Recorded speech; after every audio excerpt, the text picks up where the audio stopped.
अरे खत्म रोजगार बा, बाबा के सरकार बा, हाथ रस के निर्णय जो हत लड़की के परिवार बा। का बा यूपी में का बा? अरे मामा के सरकार बा, घोटाला के भरमार बा, एगो दूगो नाही भैया सैकड़ों हजार बा। का बा एमपी में का बा? किसानन पे करे रंगदारी, दिल्ली तोहरा बाप के नहा। अरे हक मंगला पे करे गोलीबारी, दिल्ली तोहरा बाप के नहा। कि आप सिर्फ बीजेपी के पीछे पड़ी रहती हैं, सारे गाने जो आप लिखती हैं और गाती हैं वो बीजेपी के खिलाफ होते हैं। वो जो आपके ऊपर कितनी एफआईआर हो गई हैं अभी तक? अब मुझे लगता है कि अब हाथों पे, अब नई उंगलियों पे गिन नहीं पाऊंगी, इतनी तो जरूर हो गई। कितनी? आपके पति की नौकरी तक चली गई? ये एकदम ठीक। क्या इसमें दम है कि जानबूझकर आपके पति को नौकरी से निकलवाया गया? किसी भी कीमत पे आप पीछे नहीं हटेंगी? बिल्कुल नहीं, एकदम नहीं। कि विपक्ष से सवाल करना मीडिया का काम है, नेहा सिंह राठौर का काम नहीं है। ये हुई ना बात। उत्तर प्रदेश का बेस्ट मुख्यमंत्री आप किसे मानती हैं? योगी जी को मुख्यमंत्री के तौर पर नेहा सिंह राठौर कितने नंबर देती हैं? ओके, अखिलेश जी को चीफ मिनिस्टर के तौर पर कितने नंबर देती हैं? इससे पहले सीएम वही थे। देश का बेस्ट प्रधानमंत्री अब तक का आप किसे मानते हैं? और बीजेपी का बेस्ट प्रधानमंत्री किसे मानते हैं? देश का सबसे ईमानदार नेता कौन है? ईमानदार भी मोदी जी ही हैं। हाँ भाई, मीडिया एक तरफ जाता है और मीडिया आजकल तो हाथी के खिचड़ी भी खा रहा है। मीडिया यही कर रहा है फिलहाल। तो ये जो चर्चा चलती है कि आप कांग्रेस के टिकट पर चुनाव लड़ने वाली, बीजेपी से भी? हाँ बिल्कुल। क्या बात है? हाँ, लेकिन 2-4 शर्तों के साथ। क्या शर्तें होंगी? रवि किशन तो हर लहंगा उठा दे रिमोट से। मनोज तिवारी फटाफट खोल के दिखाओ। कि केहू भिलनी के देले बा पैगाम सखिया, केहू भिलनी के देले बा पैगाम सखिया, आज सबरी के अंगना आई है राम सखिया।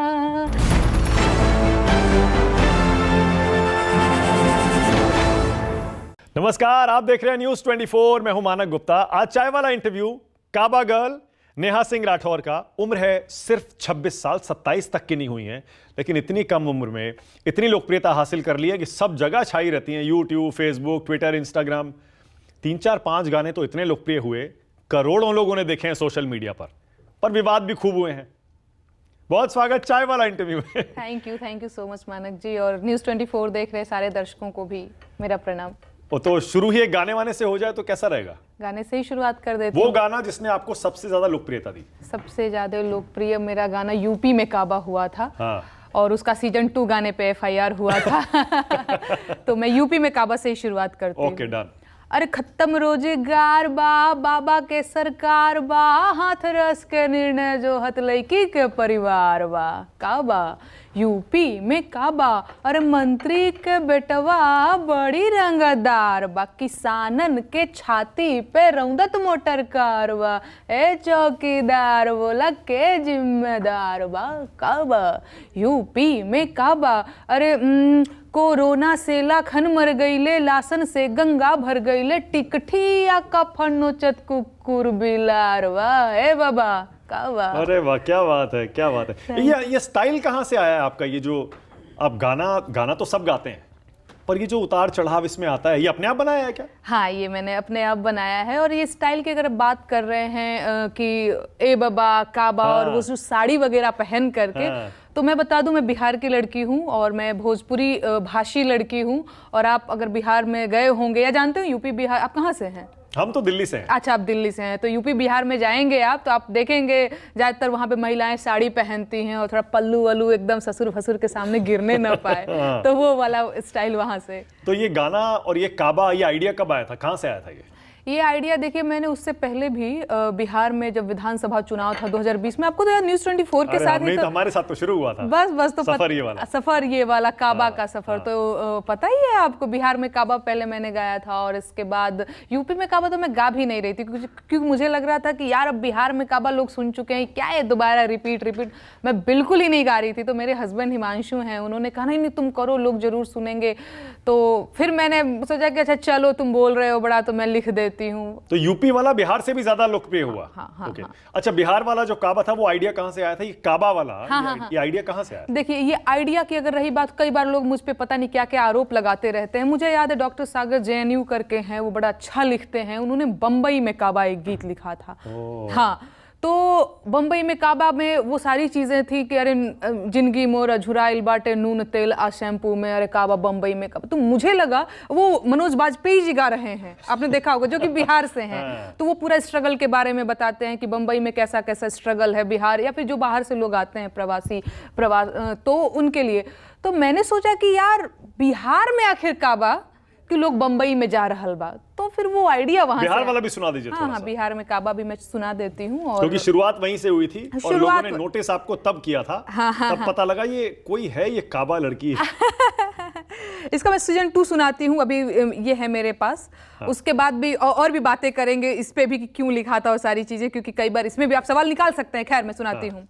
अरे रामनवमी के जुलूस में पत्थरबाजी जारी बा, रामनवमी के जुलूस में पत्थरबाजी जारी बा, चचा भतीजा के जाता में पीस रहल बिहारी बा। अरे काबा बिहार में काबा, चोरी चकारी हिंसा अपहरण के सुगबू गाहट बा। अरे हमरा त लागता भैया जंगल राज के आहट बा। काबा बिहार में काबा, अरे आए दिन मजदूर मरेले जहरीली शराब से, कबले बेड़ा पार लगई बा गोलमोल जवाब से। अरे काबा। और ये कब लिखा था? ये कब की बात है? सीजन 2? सीजन 2 है। ये कब का है? अभी जब ये बिहार में हुआ था ना, ये रामनवमी के जुलूस में जो पत्थरबाजी वगैरह सारी चीज, तो उस टाइम उस समय नीतीश जी जो मुख्यमंत्री थे, पर वो तेजस्वी के साथ थे, आरजेडी के साथ थे। हाँ, गठबंधन हो गया था। गठबंधन हो गया हाँ, था। तभी तो लिखा कि चचा भतीजा के जांता में पीस रहा। मैं इसलिए पूछ रहा हूं क्योंकि आप पर जो लोग आरोप लगाते हैं कि आप सिर्फ बीजेपी के पीछे पड़ी रहती हैं, सारे गाने जो आप लिखती हैं और गाती हैं वो बीजेपी के खिलाफ होते हैं। नहीं, इस पे मैं ये कहना चाहूंगी कि जो भी सत्ता में रहता है, जो भी रूलिंग पार्टी होती है, अगर बिहार में अगर जो है नीतीश जी अगर मुख्यमंत्री हैं तो सवाल मैं नीतीश जी से ही पूछूंगी। केंद्र में अगर प्रधानमंत्री नरेंद्र मोदी जी हैं तो सरकार से ही मैं सवाल पूछूंगी, योगी जी से सवाल पूछूंगी, उन्हीं से बंगाल में अगर ममता दीदी हैं तो मैं उनसे ही सवाल पूछूंगी। मैं तो बंगाल में तो काबा आपने लिखा नहीं? तो अब ये भी कह सकते हैं कि मणिपुर में काबा भी नहीं लिखा आपने, राजस्थान में काबा भी नहीं लिखा आपने। बिल्कुल नहीं लिखा। मैं आपको इस पे ये बता देना चाहती हूँ, मैंने बार बार कहा कि मैं भोजपुरी भाषा में गीत लिखती हूँ, हिंदी नहीं लिखती हूँ मैं। ओके। तो एक भाषा की थोड़ी सी बाध्यता। तो जिस एरिया में वो भाषा लोकप्रिय है आप उसी एरिया को टारगेट करना चाहते हैं? टारगेट वाली बात भी नहीं है। देखिए, सबसे पहले कि दर्द की या बेरोजगारी की कोई भाषा नहीं होती। अगर बंगाल का बेरोजगार है, यूपी का बेरोजगार, तो बेरोजगार है। बात लेकिन रही बंगाल की, तो मैंने एक गीत लिखा था बंगाल में, काबा तो एग्जैक्ट नहीं लिखा था, लेकिन बंगाल में जब चुनाव था तो दीदी बंगाल के होई गईलू तू काल बोलो सारा। कुछ सुनाना चाहते हैं उसका 2-4 लाइन? ओ दीदी बंगाल, वो होली का टाइम था जब बंगाल में इलेक्शन था। अरे तोहरे शासन में कैसन भ्रष्टाचार, तोहरे शासन में कैसन भ्रष्टाचार, अरे फ्लाईओवर गिरेला बीच बाजार बोला हाय रे ए। हाँ, अच्छा, ऐसे करके लिखा था। वो जब वो फ्लाईओवर गिरा था और जो बंगाल में इलेक्शन था, लेकिन वो गीत बहुत पॉपुलर नहीं हुआ। इसीलिए लोगों को लगता है कि आप ऑपोजिशन के खिलाफ नहीं लिखती हैं, सिर्फ बीजेपी के खिलाफ लिखती हैं। देखिए, ये गीत ना लोगों तक पहुंचा नहीं, तो लोगों को बस लगता है कि मैं यूपी में काबा ही गा रही हूँ। अब मुझे क्या पता, मतलब इसमें मेरी क्या गलती कि यूपी में काबा ज्यादा पॉपुलर हो गया। गीत तो मैं गा ही रही हूँ। एमपी में भी लिखा था, एमपी में काबा भी लिखा। वो क्या था? हाँ, वो भी मैं सुना दे रही हूँ आपको। क्योंकि मध्य प्रदेश में जब आपने ये एमपी में काबा लिखा था तब वहां भी बीजेपी की सरकार थी। बस आपको यही पता है 4 FIR हुआ था, ये नहीं पता है आपको? एमपी में काबा मैंने लिखा है। अरे मामा के सरकार बा, घोटाला के भरमार बा, एगो दूगो नाही भैया सैकड़ों हजार बा। काबा एमपी में काबा, अरे भाजपा के नेतवा त झाड़त रुआब बा, आदिवासिन के कपार पे करत पेशाब बा। काबा एमपी में काबा, अरे लाडली बहना शिक्षा मांगे रोजगार बा, बाकी 1000 के कौड़ी बाड़त मामा के परिवार बा। तो मतलब ये इत्तेफाक ही है कि जब आपने ये गाने बनाए वहां पर बीजेपी की सरकार थी। भाई राजस्थान में जब कांग्रेस की सरकार थी अशोक गहलोत की, तब आपने उनके खिलाफ कोई गाना क्यों नहीं अभी तो वही तो मैं कह रही हूँ कि आपका सवाल ये होना चाहिए कि मणिपुर में काबा मैंने क्यों नहीं गाया। मैंने बताया तो भाषा, जो कि मणिपुर में तो भाजपा की सरकार है, मणिपुर में काबा तो मैंने नहीं गाया है। तो आप ये मुझ पर आरोप नहीं लगा सकते हैं। और अभी भी राजस्थान में जो है वो भाजपा की सरकार है ना, अभी तो भाजपा जीत गई है। कहाँ गाया मैंने राजस्थान में काबा? वो होता है एक भाषा को लेकर के। तो वो जो आपके ऊपर कितनी FIR हो गई अभी तक?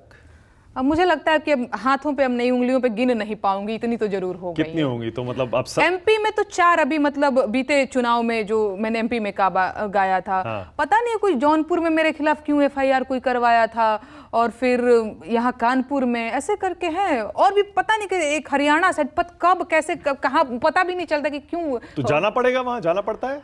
हाँ जाना पड़ता है, बिल्कुल मुझे जाना पड़ता है, वकील को पैसा देना पड़ता है महाराज। अरे बाप रे। हाँ ये होता है। अरे तो मतलब वो प्रॉब्लम अभी खत्म हुई है, नहीं हुई, अभी भी चालू है? नहीं, अभी वो होता है ना कुछ अदालत से क्वेश कराने जैसी चीज, मुझे तो बहुत जानकारी भी नहीं, मेरे वकील को ही पता होगा। मैं पूछती रहती हूँ भैया कहाँ तक पहुंचा, तो बताते हैं कि नहीं अभी होगा, अभी प्रोसेस में है। तो कहीं ऐसा तो नहीं कि इन सब में उलझ के आपने अब गाना और लिखना कम कर दिया है?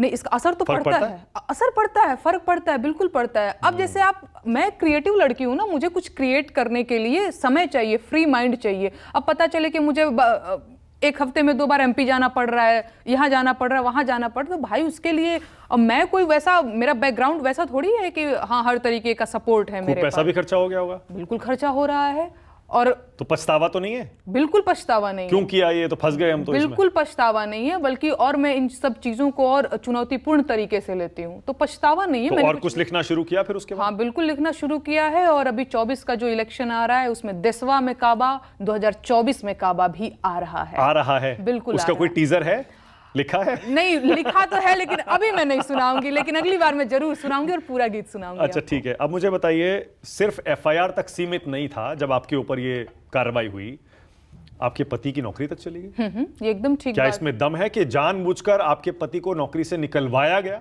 आपके गानों की वजह से? देखिए लोग क्या क्या बातें करते हैं, क्या क्या तर्क देते हैं, जो जिन्होंने ऐसा किया उससे मुझे फर्क नहीं पड़ता है। मैं आपसे भी मानक जी पूछना चाहती हूं कि क्या ये महज संयोग है कि आज मुझे नोटिस मिलता है और कल मेरे पति से रिजाइन मांगा जाता है? अच्छा, रिजाइन मांगने वगैरह का भी कुछ प्रोसेस होता होगा ना, कि कुछ दिन पहले आपको बताया जाता होगा कि तुम संभल जाओ, नहीं तो कुछ ऐसा कर देंगे। तो रीजन क्या, क्या वजह बताई गई?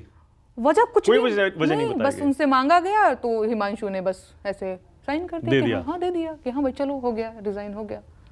यानी हर तरफ से आपको सताने की, आपको रोकने की कोशिश की जा रही है, साजिश, षड्यंत्र है? हाँ मतलब आप मैं ये ये कहेंगे? कह सकती हूँ कि मेरे रोजगार के साथ, देखिए कैसे सरकारें मुझे कैसे परेशान कर, उनको पता है कि ईडी सीडी भेजने का कुछ मतलब तो है नहीं मेरे पास ऐसा कुछ भी नहीं है। मैं कोई नेता मंत्री, करप्ट नेता मंत्री तो हूं नहीं कि कुछ ऐसा मिल जाएगा उनको भी पता है कि गांव देहात की एक छोटी सी लड़की है, एक चैनल बना करके गाना शुरू किया, तो उसके पास वैसा कुछ नहीं मिलने वाला है। लेकिन ये जिस तरीके से तंग कर सकते हैं वो पूरी कोशिश कर रहे हैं। जैसे मेरे रोजगार के साधन बंद करा देंगे, जैसे 4 मुकदमा दर्ज करा दीजिए ना महाराज मेरे जैसी लड़की पे, अब 2 पैसा आप कमा रहे हैं, आप वकील को दे रहे हैं, 4 दिन बाद ना आपका जो मोराल है ना वो लगेगा कि नहीं भाई नहीं करनी है क्रांति मुझे, यहां तक आप आ जाएंगे। वो तो मेरी जैसी लड़की है जो संविधान में विश्वास रखने वाली लड़की है कि मैंने कुछ गलत नहीं किया है, और ये देश एक लोकतांत्रिक देश है, मुझे अपनी आवाज उठाने का हक है। तो आप अपनी ये छवि बदलने की कोशिश क्यों नहीं करती कि आपकी जो सारे गाने और जो भी आप लिखती हैं वो सारा एक ही पार्टी के खिलाफ होता है?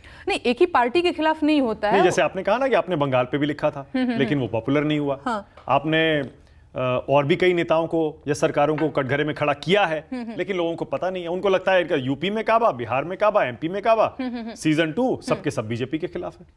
तो इसमें मैं क्या कर सकती हूँ? लोगों को जो लग रहा है लगने दीजिए। मैं छवि बदलने बिगाड़ने का काम थोड़ी करूंगी, मैं वो थोड़ी हूँ यार। समझ तो रहे ही होंगे कि वहां गए तो वहां की भाषा बोल रहे हैं, वहां गए तो वो सब नहीं कर पाऊंगी। मैं जेन्युइन लड़की हूँ। आपको मतलब जो आपकी विचारधारा है, जो आपका मानना है, आप हाँ। उसके हिसाब से लिखती हैं। हाँ, मैं उसके हिसाब से लिखती और क्या वो विचारधारा ऐसा भी हो सकता है कि वो एक पार्टी की तरफ जा रही हो? बिल्कुल नहीं, वो एक पार्टी की तरफ नहीं जा रही है, ये मेरा अपना विचारधारा है। हाँ, अगर ये सरकार में है तो आपको लग सकता है कि ये एक पार्टी की तरफ जा रही है, सॉरी ये विपक्ष में है, तो अगर आप खुल के नहीं बोल रहे हैं तो मैं बोल दे रही हूँ। आपको ये लग रहा होगा कि जब आप गीत गा रही हैं तो कांग्रेस को अप्रत्यक्ष रूप से फायदा हो रहा है या फिर सपा को फायदा हो रहा है, ये सारी चीजें। और अखिलेश जी तो सपोर्ट में भी आ गए थे आपके। नहीं, कोई भी मुझे सिर्फ आप देखिए, यही बात है, यूपी की इतनी सारी जनता ने, मुझे कई हजार लोगों ने शेयर किया, वो तो आपको नहीं, अखिलेश जी ने सपोर्ट कर दिया तो वो आपको बस याद है। तो नहीं, कोई भी सपोर्ट करे अच्छा ही लगेगा मुझे। और मेरे गीत आम जनता के गीत हैं, और विपक्ष में जब तक ये सरकारें रहती हैं, चाहे कोई भी पार्टी रहती है, तो जनता की बात करती है। अलग बात है कि तो ये सत्ता प्रेशर में आपके जाने ऊपर के नहीं बाद- आता कि अगर आप वाकई इंडिपेंडेंट और न्यूट्रल हैं, हाँ। तो आप कुछ विपक्ष की सरकारों के खिलाफ भी लिखिए और लिखिए, गाने बनाइए, और उनको देखिए फिर कैसे पॉपुलर होते हैं, नहीं। क्योंकि आपका टैलेंट तो है। नहीं, देखिए मैं वही बार बार कह रही हूँ कि विपक्ष से सवाल करना मीडिया का काम है, नेहा सिंह राठौर का काम ये नहीं बात ये हुई ना बात। ओके, आपने रवि किशन के गाने वो सुना था ना, उन्होंने कौन सा गाना? सब्बा, वो हाँ, रवि किशन से क्या आपका खास लगाव है नहीं कि जब उनको टिकट मिला तब भी आपने उनके ऊपर ऐसा कमेंट मार दिया था? नहीं, मेरा रवि क्या किशन, कह दिया था आपने? रवि किशन लहंगा रिमोट से उठाने वाले आज बन गए सांसद विधायक। हाँ बिल्कुल, मुझे रवि किशन जी से लगाव नहीं है, रवि किशन जी से नाराजगी है। किस बात पे? भोजपुरी भाषा को जिस तरीके से इन्होंने बदनाम किया, उस बात को लेकर के इन्हें कोई हक नहीं है हमारी यूपी बिहार की या फिर भोजपुरी भाषी जो महिलाएं हैं उनको इस तरीके से बेइज्जत करने की, या फिर उनका लहंगा रिमोट से उठा देने की, या फिर चचा हमारे विधायक हुए टांग ले जाइम हो, इस तरीके से बेइज्जत करने का हक रवि किशन के किसी को भी नहीं है। तो मेरी ये नाराजगी है। तो उन सारे स्टार्स से होगी ना ये, जो इस तरह के गाने करते हैं और इस तरह की फिल्में करते हैं। बिल्कुल उसमें तो सारे ही आते हैं। हाँ, बिल्कुल सारे आते, सारे मतलब भोजपुरी सितारे जो 5-6 हैं वो सब के सब इस तरह की फिल्में करते हैं। बिल्कुल हैं, सारे हैं। और सबसे मेरी नाराजगी है, और क्यों इनसे ज्यादा नाराजगी इसलिए है क्योंकि ये लोग सत्ता में आ गए हैं, है ना, तो इनसे ज्यादा अभी 2-4 लोगों का टिकट विकट भी कट। पवन सिंह ने तो हाँ, पवन सिंह को तो आसनसोल की जो जनता है बहुत सही सबक दिया है कि नहीं भाई यहाँ तो नहीं चलेगा। आप उनके अगर गाने सुनेंगे। क्यों टिकट वापस लिया उन्होंने अपना, क्यों वापस कर दिया, क्या लग रहा है ये मुझे आपको? नहीं पता कि पार्टी ने उनसे खुद ही आपने मांगी। एक मुहिम चला रखी है, भोजपुरी बचाओ आंदोलन। हाँ। मेरा मुहिम है, मैं आपको वो क्या था मामला मुझे नहीं पता, पर मुझे ये पता है कि ऐसे लोगों को टिकट नहीं मिलना चाहिए या ऐसे लोग सत्ता में नहीं आने चाहिए जो बेटियों के प्रति, महिलाओं के प्रति इतनी जो है दूषित मानसिकता रखते हैं। बंगाल के लिए अगर आप भोजपुरी गाने सुनेंगे तो माल चाही बंगाल के, ऐसे गाने हैं। और एगो चुम्मा ना चिखैबू होठललिए से तो सौतीन लियाई बंगलिए से, ये अपनी वाइफ को धमकी देते हुए गाना गाता है। इसके जवाब में बीजेपी के जो नेता हैं वो शत्रुघ्न सिन्हा के पुरानी फिल्मों के कुछ सीन दिखाते हैं। वो बोलते हैं आपने पवन सिंह का तो उठा लिया, शत्रु जी के देखिए कैसे कैसे उन्होंने रोल किए हैं पहले। शत्रु जी से आप सवाल पूछिएगा कि उन्होंने क्या रोल किए हैं, उसमें मेरा कोई वो मतलब नहीं। पॉइंट ये है कि इसमें तो फिल्में जो करते हैं लोग, एक्टर होते हैं, वो चाहे भोजपुरी हो, बॉलीवुड हो, हॉलीवुड हो, उनको हर तरह की फिल्में करनी पड़ती हैं। तो फिल्मों को इतनी गंभीरता से लेने की क्या जरूरत? नहीं, कुछ चीजें ऐसी होती है ना, ये आप खुद गाए हुए हैं, यानी कि ये तो डिसीजन आपका ही रहा होगा ना कि आप क्या गाएंगे क्या नहीं गाएंगे। ये खुद आप गाए हुए हैं कि जब ले चुम्मा ना चिखैबू होठललिए से तो सौतीन ले आइम बंगली। और ये तो बस एक गाना है, ऐसे हजारों गाने यूट्यूब पे और कई मिलियन व्यूज भी उस पे हैं, तो वो आप देख सकते हैं। तो महिलाओं के प्रति जो आपकी मानसिकता है वो तो समझ में आती है कि आप क्या करने वाले हैं। अच्छा, कहीं आप बाहर जाते हैं तो लोग घेर लेते हैं, सेल्फी वगैरह लेते हैं। ये जो स्टारडम लोकप्रियता आई है, यकीन होता है कि ये क्या हो गया मेरे साथ 3-4 साल के अंदर ही? क्योंकि जो पहला गाना आया था आपका शायद 22 में आया था। हाँ, 2 साल 3 साल ही हुआ है ना मुश्किल से अभी। 2-2.5 साल पहले ही। हाँ, लाइफ जो बदली है 2-3 साल में, ठीक है, विवाद भी आए, FIR भी हुई, मुश्किलें भी आई, लेकिन स्टारडम तो आप एंजॉय कर रही होंगी ना?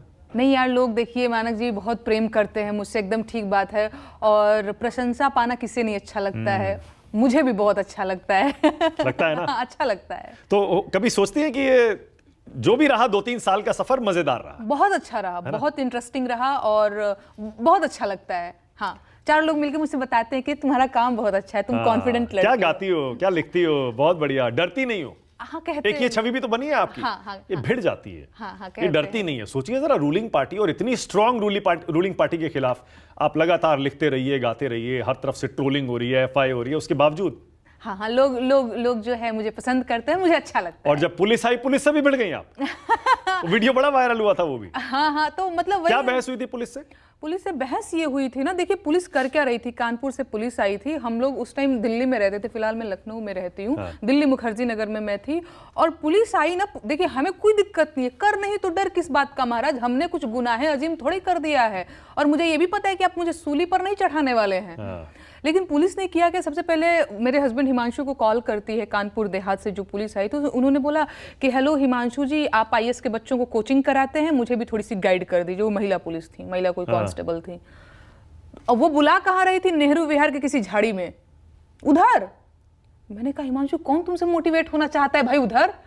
सच बात है, शाम के 6-7 बजे ऐसे कॉल आता है। क्यों बुला रहे थे?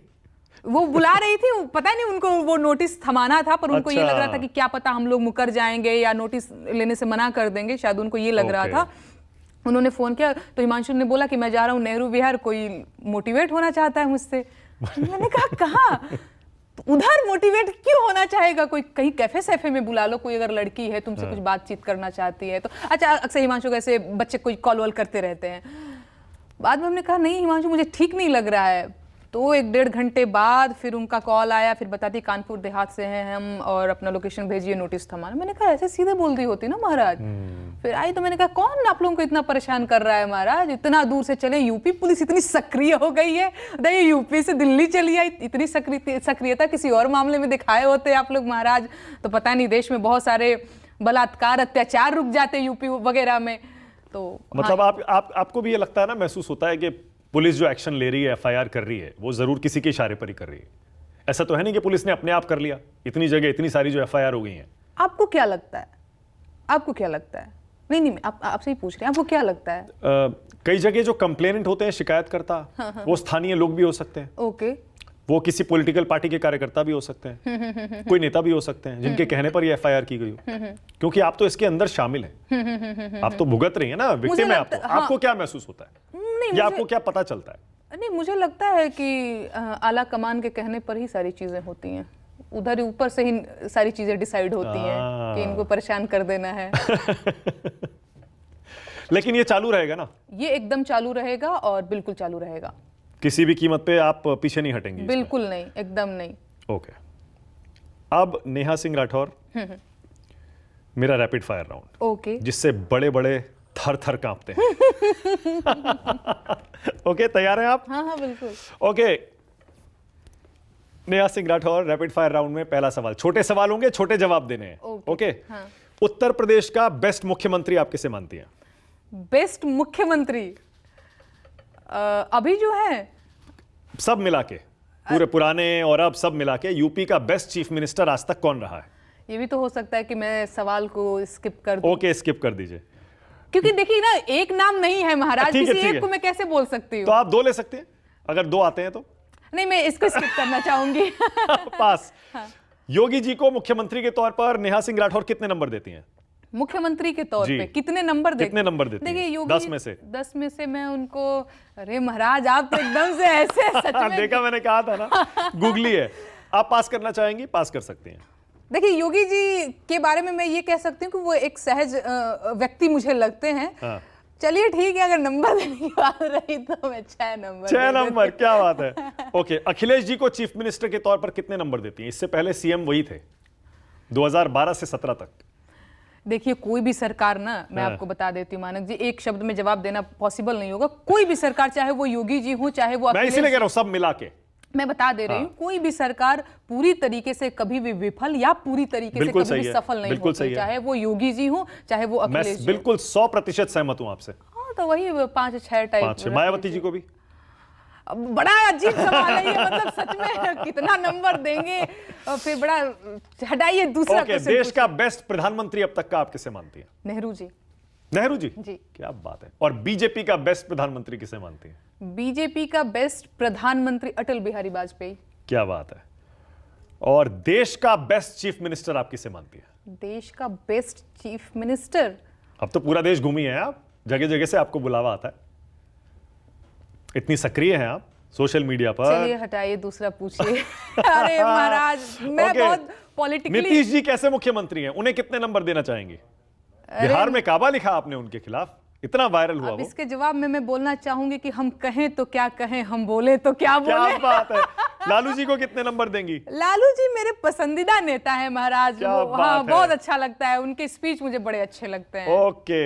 हाँ, हाँ। पर वो लोग कहेंगे, बताइए, यहीं से इनका जो बायस है ना, पक्षपाती पूर्ण रवैया वो आ जाता है, वो करप्शन में कन्विक्ट है। वो उनको कहने, देखिए हर सरकारों के का जो हिस्ट्री है वैसा है, पर अगर पसंदीदा की रही, लालू जी मुझे मेरे पसंदीदा। और तेजस्वी यादव कैसे नेता आपको लगते हैं? बिहार में एक उम्मीद के तौर पे मैं देखती हैं आप उनको, जो उप मुख्यमंत्री के तौर पर नीतीश जी के साथ उन्होंने काम किया, वो अपने काम को भुनाने के लिए अब चुनाव में जा रहे हैं। वो कह रहे हैं हमने इतनी नौकरियां दी, और वो नीतीश जी पर कम निशाना साध रहे हैं। उनकी एक स्ट्रैटेजी है, वो काम के बल पर चुनाव लड़ना चाहते हैं। उप मुख्यमंत्री के तौर पर आप तेजस्वी यादव को कितने नंबर दें? देखिए नंबर में नहीं, उनका काम कैसे देखते हैं? देखिए, अभी मैं ठीक ठीक कुछ भी नहीं कह सकती, बस इतना मैं जरूर कह सकती हूँ कि बिहार में एक उम्मीद के तौर पे मैं ठीक है, तेजस्वी ओके। यादव को देखती हूँ। देश का सबसे अच्छा बोलने वाला नेता कौन है? भाषण किसका सबसे अच्छा है? भाषण? हाँ। भाषणबाजी या भाषण? जो आपको लगे, जो आपको लगता हो अच्छा भाषण दिया, यार अच्छा बोलता है, जो अच्छा बोलता है अभी फिलहाल में। आप पुराना नया सब उठा सकते हैं। जैसे आपने नेहरू जी उठाया, अगर आप पीछे जाना चाहें तो पीछे भी जा सकते हैं। जैसे अच्छे भाषण देने वालों में लोग कहते हैं दो चार नाम वाजपेयी जी अच्छा भाषण देते थे, बहुत अच्छा भाषण देते थे। लोग कहते थे इंदिरा गांधी अच्छा बोलती थी। कुछ लोग बोलते हैं कि सुषमा स्वराज, अरुण जेटली, नरेंद्र मोदी, अमित शाह बहुत अच्छा बोलते हैं। मुझे लगता है इसमें मोदी जी को नंबर मिलना चाहिए। मतलब सबसे आपको लगता है अच्छा भाषण देते हैं मोदी जी? अच्छा या बुरा की बात नहीं है, पर यार जनता को प्रभावित तो कर ही ले जाते हैं मोदी ओके। जी। देश का सबसे मेहनती नेता आप किसे मानती हैं अब तक का? अब तक का सबसे मेहनती नेता? जैसे बीजेपी वाले कहते हैं ना 365 दिन। मोदी जी को 18 घंटे काम करते हैं वो। देश का सबसे ईमानदार नेता कौन है? ईमानदार? देखिए, अब मैं ना खाऊंगा ना खाने दूंगा। मैं अगर सटायर करना चाहूं तो आप समझ ही जाएंगे। हाँ। ईमानदार भी मोदी जी ही हैं। और सबसे भ्रष्ट नेता कौन है इस देश का? अरे महाराज, कहाँ क्या चाहते हैं आप? क्या चाहते हैं आप? नहीं जाने अरे दीजिए। भाई, आप तो जो गलत हो रहा है उस पर लिखती हैं, सोचती हैं, पढ़ती हैं, गाती हैं। देखिए, बहुत सारा नाम होगा, एक लूंगी ना तो फिर वही पे फिर दिक्कत आ जाएगी। ओके, ऑलराइट, मैं समझ गया। सबसे ज्यादा गाली किस नेता ने खाई है आपके हिसाब से? मोदी जी तो कहते हैं 1.5 किलो रोज खाता है। राहुल गांधी। उनको बड़ा, उनकी इमेज मीडिया वगैरह ने भी बड़ा पप्पू बनाने में एक अहम भूमिका निभाई है, तो वो लगता है मीडिया वो पहले जैसा मीडिया नहीं रहा, अनबायस्ड, अब एक तरफ जाता है। हाँ, एक तरफ ही जाता है, एक तरफ ही जाता है। सारा एक तरफ लगता है आपको? हाँ, बिल्कुल लगता है। कई बार तो हमारा झगड़ा भी हो जाता है। हाँ भाई, मीडिया एक तरफ जाता है, और मीडिया आजकल तो हाथी के खिचड़ी भी खा रहा है। मीडिया यही कर रहा है फिलहाल। ओके, हाँ, भिड़ जाती हैं आप मीडिया पे, वहाँ टीवी चैनलों पे जाती हैं, एंकर से ही भिड़ जाती हैं। मीडिया चौकीदारवा के दास हो रहल बा, नेताजी कहें विकास हो रहल बा, तो मैं तो गाती रहती हूँ। ओके, इंडिया गठबंधन चुनाव में इस बार कितनी सीटें जीतेगा नेहा? ए महाराज, अब उन्हीं लोगों से पूछे, मेरा कोई लेना देना नहीं है। एनडीए कितनी सीटें जीतेगा? बिल्कुल कोई लेना देना नहीं है। बीजेपी कितनी सीट जीतेगी? वो सारी सीटें जीत जाए, मुझे कोई। कांग्रेस कितनी सीट जीतेगी? ये मुझसे चुनाव कौन जीत रहा है? देश की जनता तय करेगी। ओके, आपको नहीं लग रहा है कि एक तरफ जा रहा है सब कुछ, 400 पार हो रहा है, और सारे सर्वे कह रहे हैं? चुनाव से पहले क्या क्या दावे करते हैं पॉलिटिकल जितनी भी पार्टीज हैं, उस पे आप मत जाइए। और सर्वे पर भी आपको यकीन नहीं है? अरे एक दिन जनता, आप लोग भी बड़ा सब हाइप क्रिएट करते रहते हैं, ये जीत रहा है, वो हार रहा है। देश की जनता एक दिन तय कर देती है महाराज। बाकी विपक्ष के नेताओं से पूछिए। पर आरजेडी का परफॉर्मेंस अच्छा रहेगा ना इस बार? क्योंकि आपने कहा तेजस्वी उम्मीद है। आपको लगता है या आप चाहेंगी कि तेजस्वी आरजेडी अच्छा परफॉर्म करे? उनका परफॉर्मेंस कैसा रहेगा या कैसा नहीं रहेगा, मुझे लगता है कि तेजस्वी यादव जी को बुलाइए, वो ज्यादा अच्छे से अपनी चीजों के बारे में बताएंगे। मेरा उनसे कोई लेना देना नहीं है, और किसी भी कांग्रेस, बीजेपी, सपा, फलाना ढिमकाना। तो ये जो चर्चा चलती है कि आप कांग्रेस के टिकट पर चुनाव लड़ने वाली? नहीं, मुझसे अभी गई थी मैं मुंबई, तो किसी ने मुझसे पूछा कि अगर टिकट मिलता है और ये सारी चीज, मैंने कहा विचार किया जाएगा। ओके, मतलब ऑप्शन खुला है ना? अगर कोई मुझे मौका देता है तो मैं उस पर विचार तो कर चाहे कोई भी पार्टी हो? चाहे कोई भी पार्टी। बीजेपी से भी? हाँ बिल्कुल।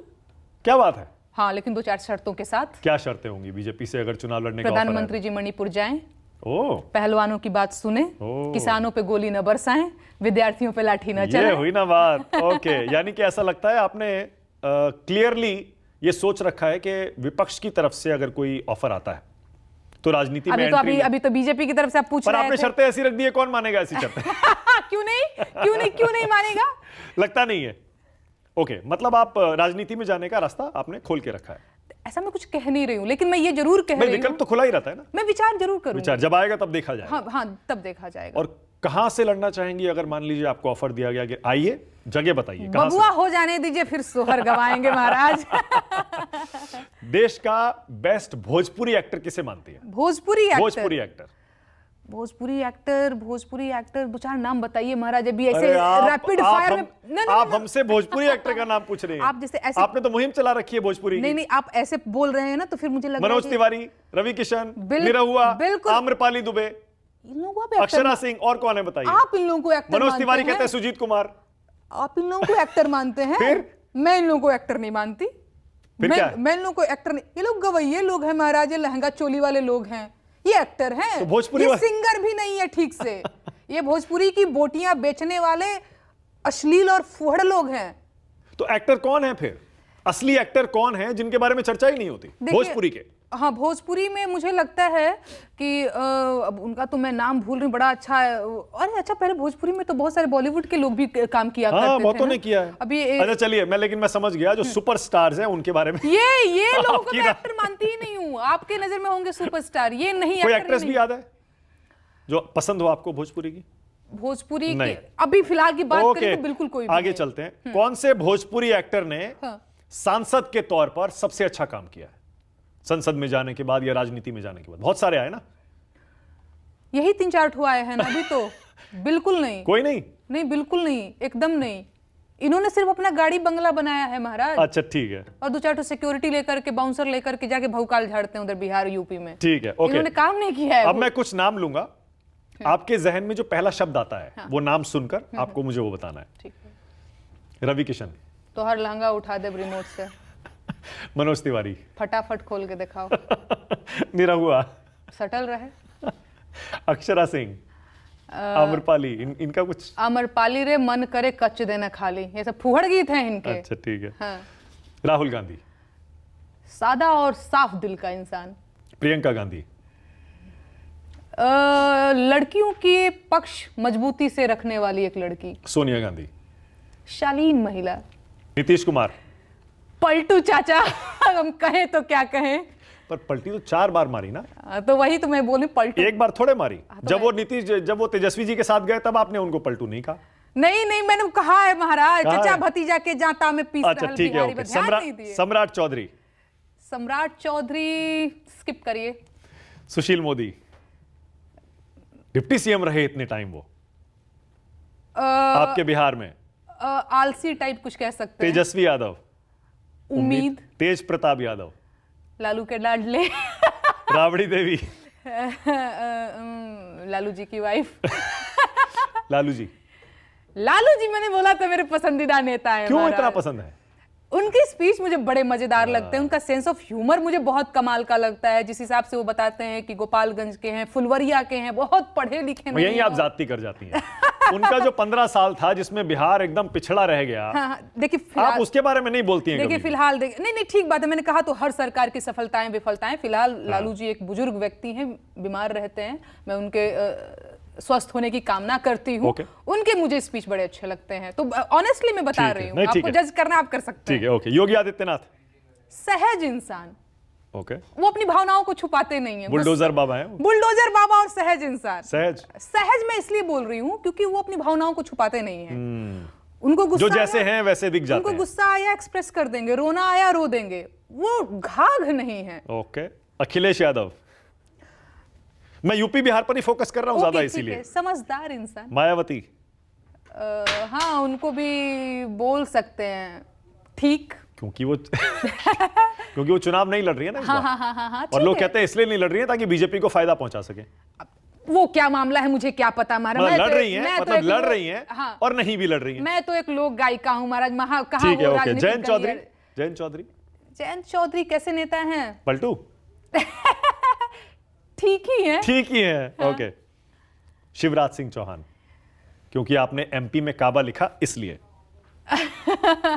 शिवराज सिंह चौहान, मामा जी कहते हैं उनको, भैया कहती हैं, लाडली बहना ऐसा मेरे स्कीम ऊपर चलाया। 4 एफआईआर करवाने वाले मामा, भांजी के ऊपर, लाडली भांजी के ऊपर 4 एफआईआर करने वाले मामा जी। ये अच्छा था। कमलनाथ, जो इतनी बुरी तरह हारे इस बार चुनाव में। बहुत मेहनत कर सकते थे, नहीं किया। दिग्विजय सिंह, बूढ़े बुजुर्ग लोग हैं ये लोग। मोहन यादव, दूसरा क्वेश्चन। ओके। राम मंदिर, बेरोजगारी होना चाहिए था मुद्दा, लेकिन मुद्दा राम मंदिर का है। राम मंदिर को आप वहां बनना आप समर्थन नहीं करते हैं उसका? देखिए, मैं राम जी मेरे आदर्श हैं और राम जी के परिवार में ही मेरा ब्याह भी हुआ है, अयोध्या में ही मेरा ब्याह भी हुआ है। तो ये तो सवाल ही मुझसे गलत होगा कि राम जी का समर्थन और ये समर्थन हम और आप करने वाले कौन होते हैं? वो हैं तो हैं। बिल्कुल राम मंदिर बहुत अच्छी चीज़ है और हम अभी दर्शन करने नहीं गए हैं, हम जाएंगे भी। लेकिन मुझे लगता है कि धर्म से बड़ा मुद्दा भी बेरोजगारी का और शिक्षा का, स्वास्थ्य वगैरह का होना चाहिए, जो कि नहीं है। आप धार्मिक हैं वैसे? पूजा पाठ होता है, नहीं होता है?